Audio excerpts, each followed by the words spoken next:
Yeah, I think there'll be a lot of people as well happy that Enoch Mwepu is choosing to stay in football and to give that expertise and that experience back to the game.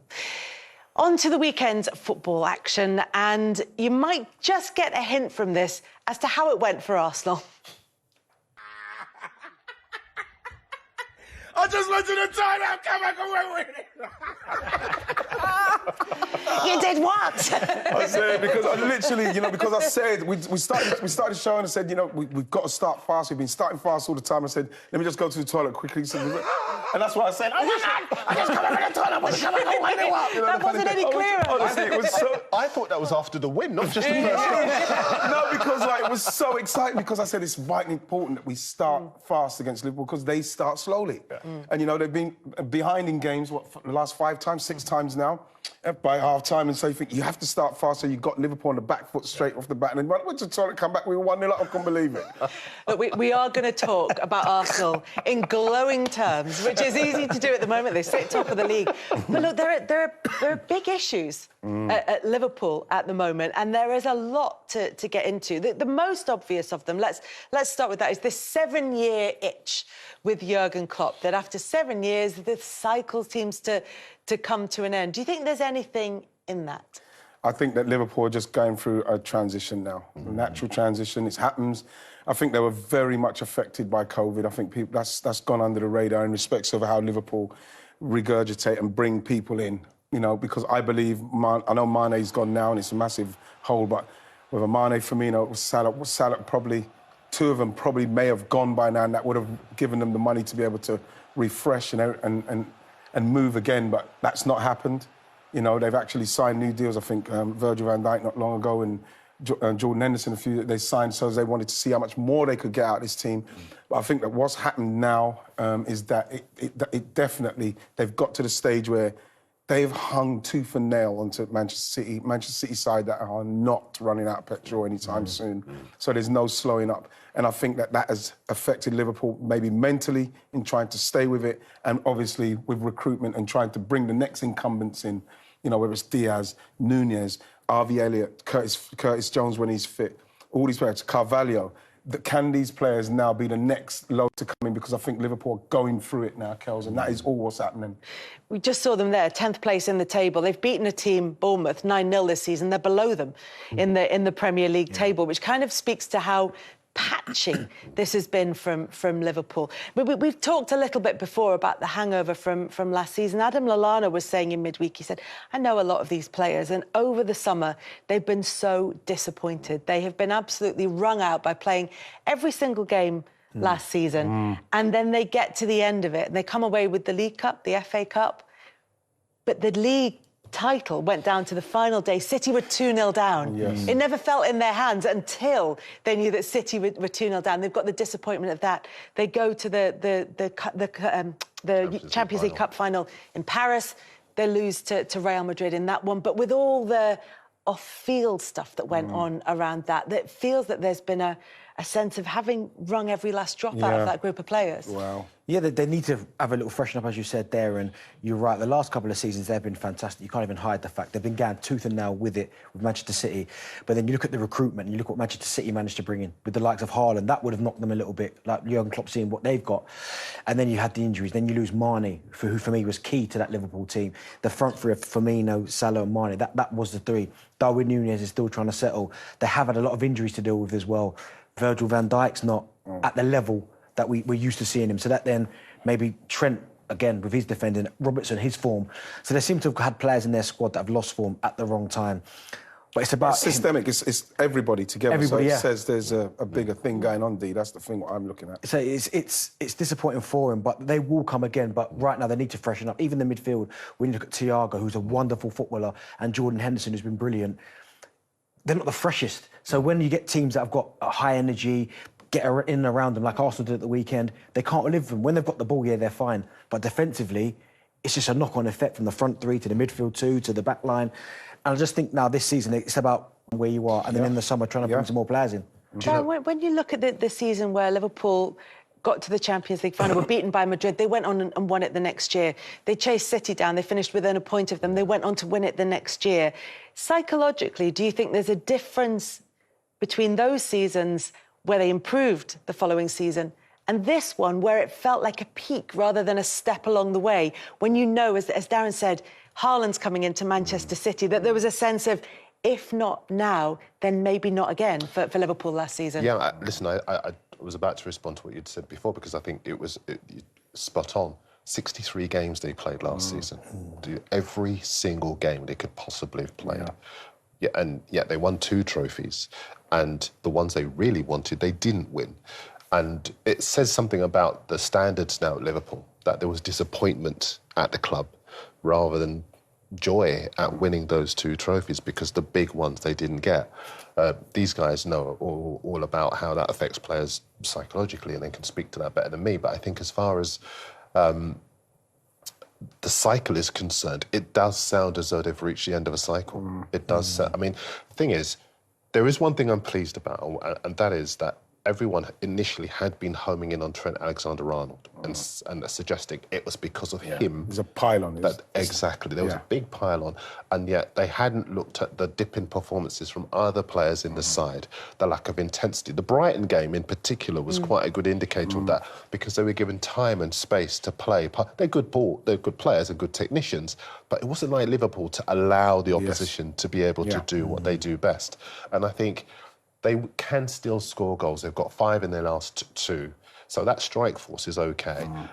Núñez probably didn't help himself by getting sent off against Palace because he just couldn't get a rhythm. And again, you guys know better than me about that. But I think as far as the overall team is concerned, that midfield, first of all, the players within the Liverpool team that are injured, to me, I think they've always been injured. Matip, Thiago arrived with injury. Naby Keita. Exactly. They are players that maybe, when they do look at the big picture, they will look at, well, do we need to look at our recruitment in that respect? Do we need to look at medical department? But I just think as far as anything drastic is concerned, first of all, I hope Klopp stays, and I hope they keep him. I think he might well be determined to stay just to make a point about the 7-year thing. I know a lot of people used to say Pep didn't stay more than 3 years, and so he signed a new deal, and he won the title. I hope Klopp does stay, but I think you're spot on. I think last season, there's 63 games. There's so much that's been taken. At the levels that they have to perform as well, and having to chase City down every week.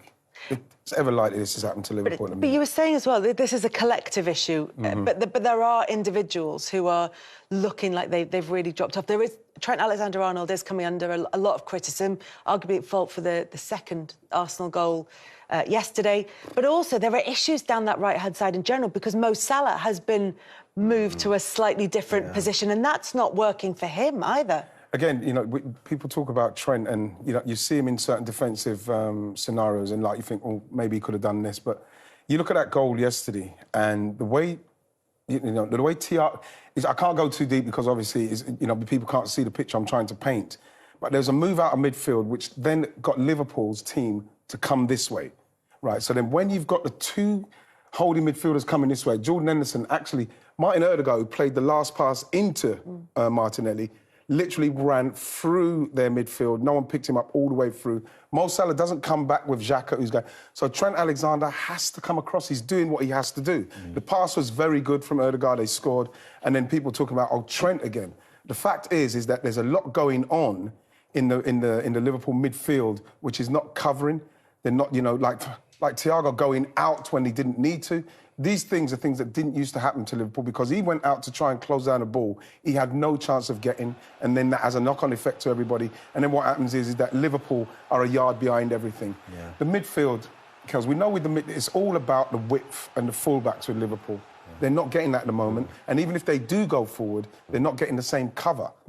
Trent not getting. So there's so much going. Then you've got the front men who are all trying to get the fluidity, what they need. And at the moment, the whole team doesn't seem connected. That's what it feels like to me. And he's going through that while he's trying to bring through someone like Harvey Elliott. So where's Harvey Elliott going to play in that midfield? Because he's not going to be a Jordan Henderson that goes in and fills in for Trent.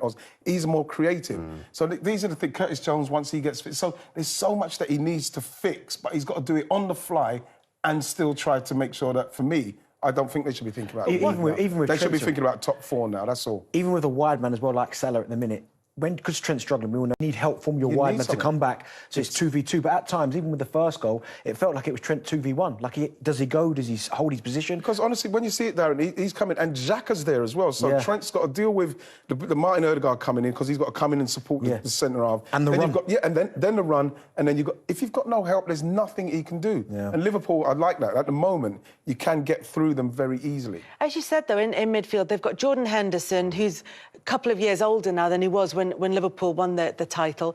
You've got Thiago, who is injury-prone, as fantastic as he is. He isn't going to play in every single game. You've got Harvey Elliott and Curtis Jones, who are still young, developing players.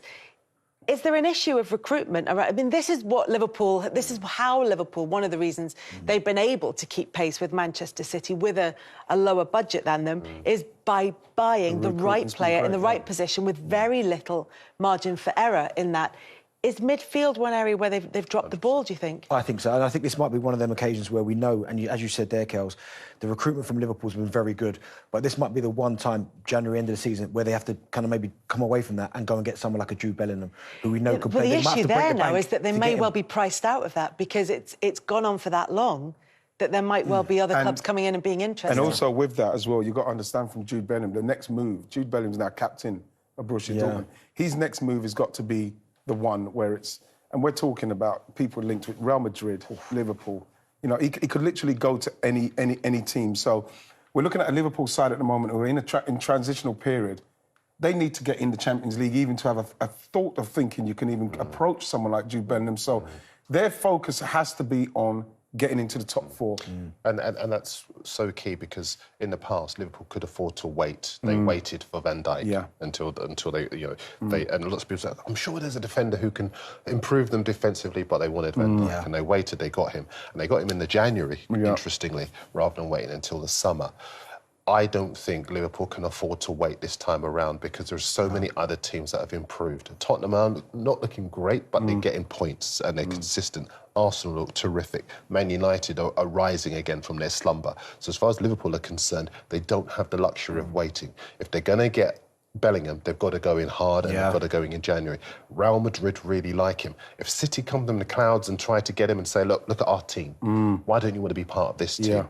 What are Liverpool going to do? They've got to make the move, just like they did with Diaz. They wanted to wait until the summer, but they realised other clubs wanted him. They went in and got him. They've got to get Bellingham. And you're right, they need more legs and more mobility and players with a fitness record that can stand the test of time. You know, the problem, though, Kels, is Jude Bellingham has got the pick of the greatest at the moment.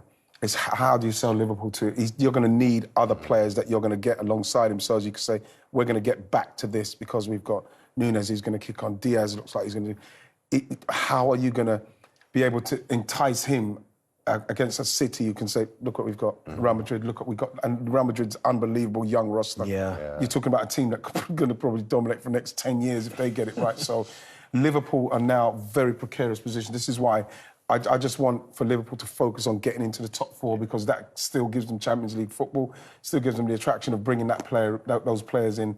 And that's what they're going to need to do at the moment.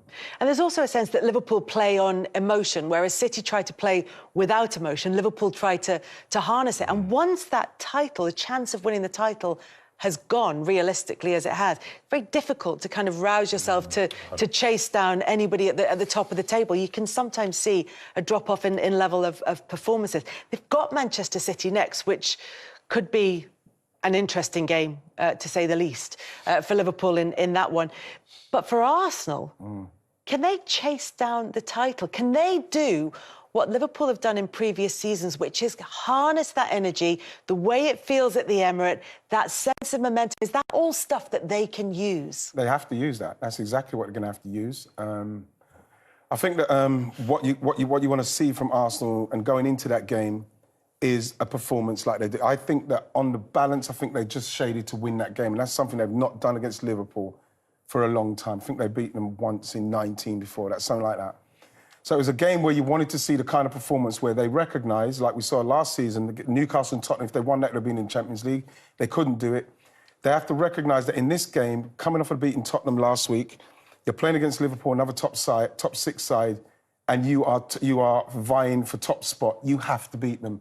Now, the way the crowd have got involved, the way the players are, the age of the players, the youngest squad in the Premier League, they've got the energy for it. Yesterday, patches where Liverpool went bam, bam, bam, go.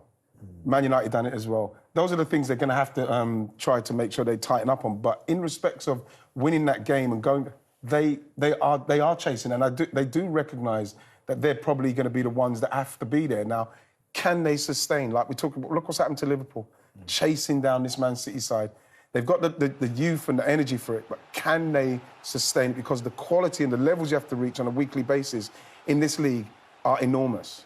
I just wonder, you know, you look at Arsenal, and we're talking about, even though they're top of the table, we're talking about them as chasing down Manchester City for the title. Yeah. And if they will feel, or if there will come a point in the season where they will feel either this is about trying to finish second, or this is about how far we can push this Manchester City, how far along the season. There'll be a point where they will start to believe that they could win the title. I think that comes February, March time. I think after the World Cup, things settle down. I think if they're there or thereabouts Arsenal, certainly top spot, then that's got to be the thought process. I mean, I know everyone's talking about Manchester City and the standards they set because they win games week upon week. It's like they don't feel pressure.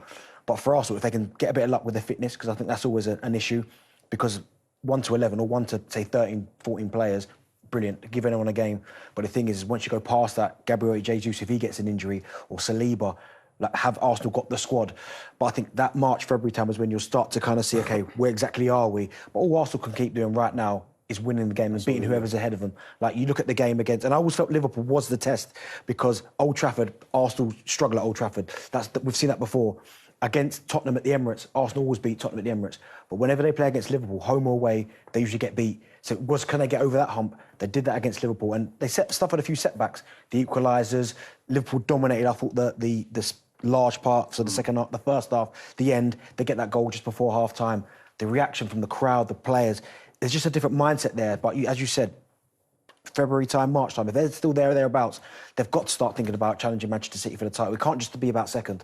Yeah, it's an interesting one, because it feels as though they're kind of like pace setters, the rest of the Premier League, as they're kind of tagging each other in and out to sort of try and push Manchester City, who are just raising the standards all the time. I know Manchester United finished second to them in the lockdown season, but never really challenged them at the top of the table. Can this Arsenal side do it, do you think? I wouldn't believe they can. I slightly Getting disagree. so excited, you know.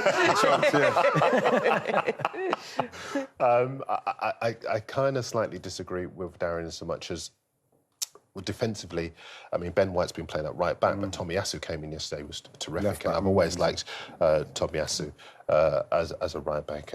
But if you were to lose a Saliba, Ben White can play at centre-half. So you do have those options. And at left-back, you've got Zinchenko or Tierney. So the recruitment overall has been pretty good.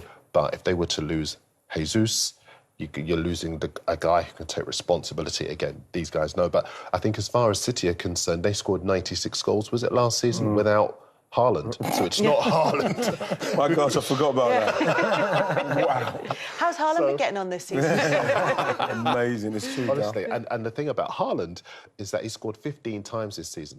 Last season's Golden Boot was won with 23 goals. There are 9 months to go for this guy, 29 games to go for him to score even more goals. So I think as far as they are concerned, they're almost using Arsenal as stalking horses. It's in November, the only thing I would December, say on that and is January. City could end up winning the same amount of games, but just winning them by a bigger margin. Well, because there isn't that much room for improvement in terms of their results. Not really. And the thing is, you're looking at the team, there is so much experience in the team, so much know-how.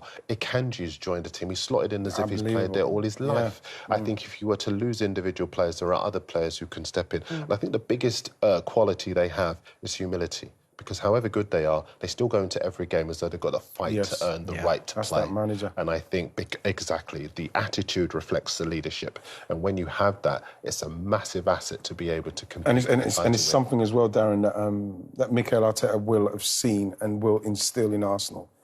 Nothing's done, you know what I mean? You know what I mean? You know, people just talking about, can you challenge them? You have to try and challenge them. That's what you try and do. You try and win the games. Very fortunate yesterday with a soft penalty, but at the same time, City are looking at Arsenal and say, oh, there's no Liverpool. Oh, you're going to chase us now. OK, we'll see how you go. So they win that game, now Arsenal won that game. So City will say, OK, we'll see how they go. Because we're looking at a team at the moment that don't have to do too much to beat teams. You know, we're talking about a Southampton side that you normally go... Southampton go to and cause them problems in the way that they do this blocking. Brush them aside. Brush them aside, and that's what they're doing to teams, whereas Arsenal are going to have to fight and scrap, and how much appetite have they got for that? Because City, you look at it and you think, I don't know when they're going to lose a game or slip up. And even if they do, it's not going to be more than one. This could be one of the first years where I think Liverpool have to set up to stop City. Because if they try to attack City and they leave space in behind, City will destroy them. And it won't just be Haaland. The way everyone sets up to stop Haaland, Foden scores. Yes. 5 in his last 2. You stop Foden, De Bruyne scores. Marin comes into the team and he gets his... Exactly. Cancelo can score the kind of brilliant individual strike he scored at the weekend. Nowhere. I cannot see how you stop this City side. No, they might need to take tips off Aston Villa, perhaps, in terms of how you can get a draw against Manchester City, and that relies on City being off form as well. But Liverpool then just challenging for the top 4. Now, that's what they have to focus on. And Arsenal was saying challengers rather than contenders at the top of the Premier League table. We'll get to the penalty decision with Chris Foy, former referee, in a second. Before we do that, it's been a big week for Arsenal, Tim. It's been a very important week, beating Tottenham and now Liverpool. How significant is the last 7 days in the progression of Mikel Arteta's Arsenal, which is very much what it is now? Huge. I mean, they pretty much beat everyone you would expect them to beat. They go to Old Trafford and they get beat. So they start to need to win some big football matches. And North London Derby is no bigger for an Arsenal player, an Arsenal fan. Convincingly, you know, it's not just the 3 points, it's the manner of the victory was tremendous. The way they was brave on the ball, they took Tottenham apart. You know, it was a footballing lesson, and I think the result was quite kind on Tottenham. I thought it could have been a lot more convincing. And they go and play Liverpool, and you think now's the time where it's an acid test. This is the one, even though Liverpool are not going great. But I thought they were good today. I thought they were very, very competitive. They had a wobble at times when Liverpool looked like they were going to come back into it. But they can dig in now. You know, they can weather storms and they can come back and then they get into their rhythm again. I think they're absolutely outstanding. Did I just say that aloud as well? He did. I mean, he did. On tape, for posterity. I really do think that they are the real deal. I think they're a young squad of players, a young manager who are going places. The signings have been fantastic. Saliba's come back in for a loan spell in France. Zinchenko's one of the best players they have, missing today, but they cope without him. And Jesus been a revelation. Martinelli's getting better, Odegaard. I mean, where'd you stop? I mean, at the moment, it's all going well for Arsenal, and I'm really impressed by them. So, you know, Tottenham pegged them back to 1-1, Arsenal won. Today they were twice pegged back and they got over the line. So it's not, I mean, particularly not today, it's not like free-flowing football that's destroyed the opponents. They've had to go to the well again and again, haven't they, to win the match? Great game of football. Great game of football.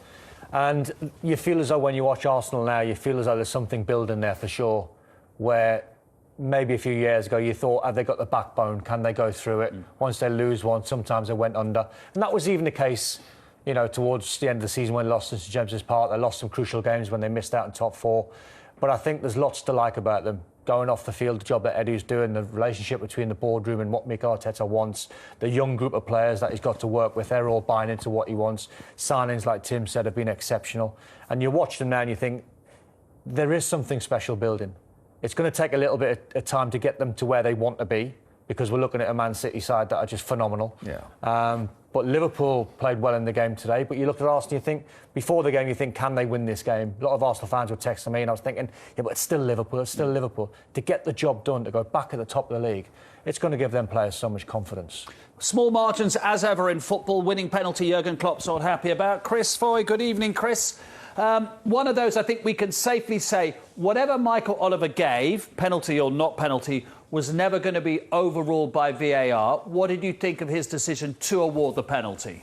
Well, I think it's a decision that will divide opinion, won't it, between, you know, whatever team you support. And when you look at the incident, you'll see where Michael is. He's in the optimum viewing position to make that decision. He sees what he sees and he blows the whistle. And then when you look at it from behind the goal, it tells a little bit of a different story. If Michael doesn't blow the whistle and give a penalty, there'll be no VAR intervention because it's not clearly and obviously wrong, and that's where VAR is at the minute. But if Michael doesn't penalise it, I think everybody would be a little bit more comfortable, you know, with that situation. He got himself into a great... We could see the way that Michael Oliver moved. Yeah. Don to get into a great position. Yeah, good position. I mean, listen, it's one of them where you can have an opinion on if you think it's a penalty or not. And only the two players involved will know how much contact. If you're Thiago, you might think, I just brushed him. It was a little bit soft. He took an age to go down. If you're Jesus, you're thinking, I'm in my right to go down. Yeah. If Thiago's fouled me, I'm going to go down. Because he's kicked me on the... Exactly. You know, so we can all look at it with our football eyes and referee eyes, and we'll think, we've got an opinion on it, but it's very difficult to actually know the force of the contact. I've seen Jesus do this so many times. You know, when the defender, in this case a midfield player, he's already committed to winning that ball and swiping it out. He gets his leg across him and he just says, you know what, go and kick that. Yeah. Kick that. He waits for the kick in the calf. There's no contact to the ball. For me, it was a penalty. I really do. But they created the pressure. They couldn't let... they had so many bodies in the box. They kept putting it in. They were ringing the box, keeping it alive, and the pressure just builds and mounts, and then you make reckless decisions. And for me, that was a reckless decision, swiping your leg there. You know, and Jesus is so clever. He just manages to get his foot across him and takes the contact. For me, penalty. Chris, there was one in the first half where Liverpool was shouting for a penalty on handball on Gabriel. Again, not given on field. Again, I think whatever was given on field, VAR was not going to overrule. What about Michael Oliver's decision not to award a penalty here? Well, we're going to talk a lot about handball, aren't we, in this particular show, because there were lots of incidents. I mean, the person who's got the best view on this is the assistant referee, Simon Bennett. And what you've got to say is it a deliberate handball? And where are the, where's the player's arms? Would you expect them to be there? It's very close. Yeah, his arms up. I don't think that's deliberate. I don't think he can do anything else. He wouldn't put his arms by his side. It's just a natural thing to do. And I think they've got that one right. I just don't see that as a penalty. I think it's proximity saved Gabriel there. I think it's a penalty. You think it's a penalty? Yeah, but I've seen him. Only because I've seen him give him. I think it's a stupid law. I think it's impossible for him to get his arm out of the way. But his arm's not in contact with his body. He stuck his arm in the air, which normally I see them given. I see 9 times out of 10 they are given. But I agree with Chris. I mean, the referees made the decision on field, and they decided it's not a clear and obvious error. Do you think the fact that he's so close, does that save Gabriel? Because his arm is definitely up. There's no question about that. Whether he's using that as leverage, balance, I don't think it's a penalty. I think if you're Gabriel there, what more can you do? How do you get your arm out of the way? I think it's an accidental one. Proximity's definitely come into it where, you're trying to flick it round the corner. If you played for Liverpool, you're appealing all day long. Yeah. But I think on the balance of it, in my opinion, I think the referee got that one right. Chris, thank you very much. We'll speak to you later on. There'll be some more incidents to discuss. Let's go through the goals then. Arsenal scoring in the very first minute. Interesting, when you look at the goal, Liverpool almost got through, didn't they? Yeah. And it was a feature of the game how quickly both teams countered on each other. Small margins. I mean, the standard of football that we saw was fantastic. It was really open. When Arsenal go forward, they're putting Liverpool on the back foot. I don't think Van Dijk does enough, to be honest. I think he's backing off, waiting for help. Everyone seems to be looking at Liverpool's right-hand side. I look at Trent. I don't think there's much more he could have done. He got tucked in nice and narrow. Maybe Jordan Henderson from midfield could stay with his runner a little bit better. But what you would say from Arsenal's point of view, it's a well-worked goal and a good finish. I think Arsenal are playing like this now. When they win the ball in transition, they're looking to play progressively forward. I think last year it was a little bit side to side and backwards. Now, if they're on to play forward, they're doing it quicker. Gabriel here, I mean, he gave away the penalty last week in the North London derby. If there's a weak spot, is it him just at the moment? For me, I mean, if he misses this Gabriel, then Nunes is offside. Yeah. He ends up scoring the goal. But he tries to reach it. It looks a bit cumbersome, doesn't he, there? I think he is... If I was an Arsenal fan, he would worry me. Put it that way, Mark. I think he's forced a great partnership. Saliba's the best out of the two at the moment. But I think there's a mistake in there. And this, I mean, having all Liverpool done for about 20 minutes, Arsenal are thinking get in at half-time 1-1, and they pop up and score in the 5th minute of stoppage time. Yeah, I would ask questions before you look at the eventual finish. Why Thiago ducked out of the 50-50. That one's got to be stronger. You've got to make sure...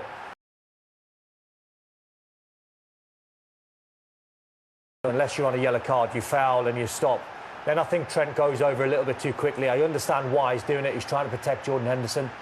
I wonder if there's any communication, because normally if you're Alexander-Arnold there, you're saying to Jordan Henderson, I'll take the ball, you take the inside. It doesn't look as though there's too much.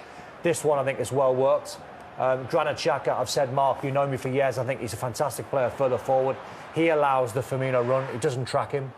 He's not particularly good, Granit Xhaka, at spotting and staying with runners.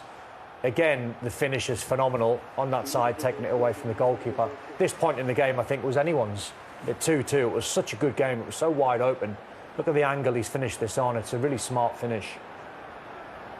He come on and has done well. I mean, he's unlucky not to start the game. Diaz looks like he's come off with a nasty injury. So, at the moment, the way he's playing Firmino, you need to continue to play him. I mean, they're lacking goals. Mo Salah's still not firing on all cylinders. And is that because of Núñez? Frankly, because of the way they want to play with Núñez, is that having a big negative knock-on effect on Salah? Well, perhaps it is, yeah. But we also, Sadio Mane is a player, along with Jota, along with Mo Salah. They interchange positions, very fluid up there. But Núñez is a stick-on number 9. He wants to play down the middle. At the moment, they haven't found a way to play and get the best out of him. So they're struggling. They're struggling, Liverpool, at the moment, to find a result. I thought the performance today was a little bit better than what we've seen recently.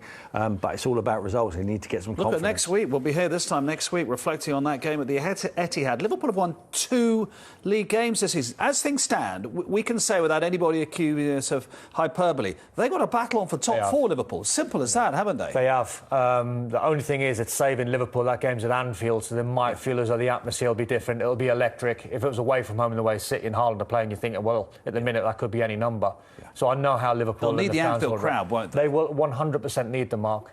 Depending on who's fit or who's not, Diaz could be a huge miss. But listen, if you're in Liverpool's camp, you can look at it 2 ways. You can think, oh no, it's Man City. Or you think, right, this could be the game that gets us back on track. This is the spark to turn it around. This is the spark. And if you can try and turn them over, I know it's an if, because you're trying to look at Liverpool's form and you look at Man City's form, it's hard to try and see how Liverpool win it. But if they're in the positive mind space and they can get a result, even a draw, I know they would prefer the win, then you go into West Ham and you go to the games after and you think, you know, potentially there might be some points we can stick on the board. It's me talking out loud because Tim's giving you the stare. No, it's right. But he's right. Yeah, absolutely. He's absolutely right. But I'm putting myself in Jurgen Klopp and listening to this and thinking, I wish we were playing someone else. Yeah, of course. You know, but Tim, you know what it's like. A big game, isn't it? Yeah, but you know what it's like as a player. Sometimes if you're playing, let's just say you're playing West Ham or Southampton at home, and that's a tricky one in terms of if you lose that one, it's a massive punch in the face. You know as a player, there's no motivation needed. There's no team talk needed. You're playing Man City. Yeah. Everyone's up for it. Season starts now. Everyone's Come on, up let's for go. it. Absolutely. That's the mindset. They need to believe they're capable of doing it. We've seen them do it in the past, but they can easily get beat 5-0. Good luck.